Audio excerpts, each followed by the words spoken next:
तीन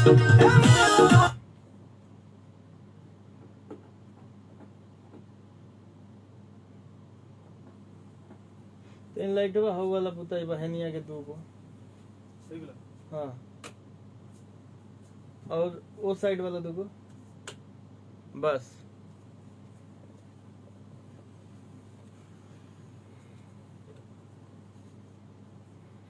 नमस्ते प्रणाम समस्त भोजपुरिया जहान के विजय चौहान के सादर प्रणाम।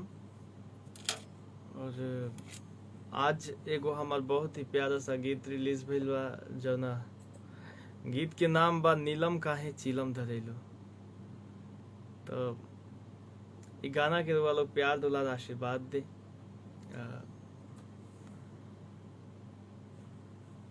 हमके सुनी, हमके आशीर्वाद दी ताकि हम और अच्छा कर सकी।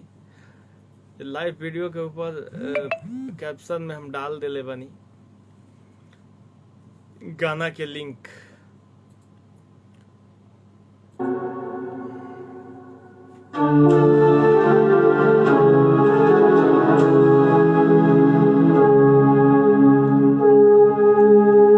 अरे लड़ता रो बड़ा का लड़ाक भइला, सुनीले की बड़ा का पियाक भइला,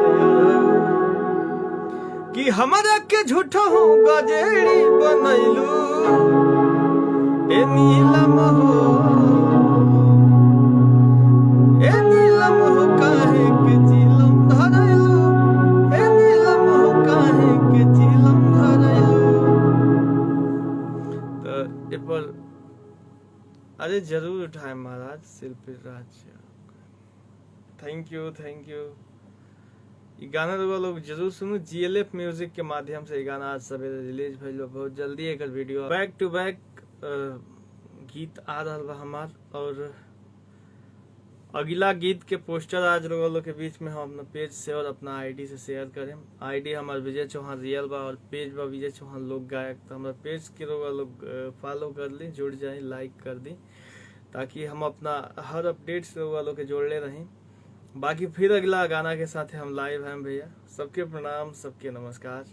नीलम हो काहे के चीलम धरैलो गाना जरूर सुनी रुआ सभे। नमस्ते।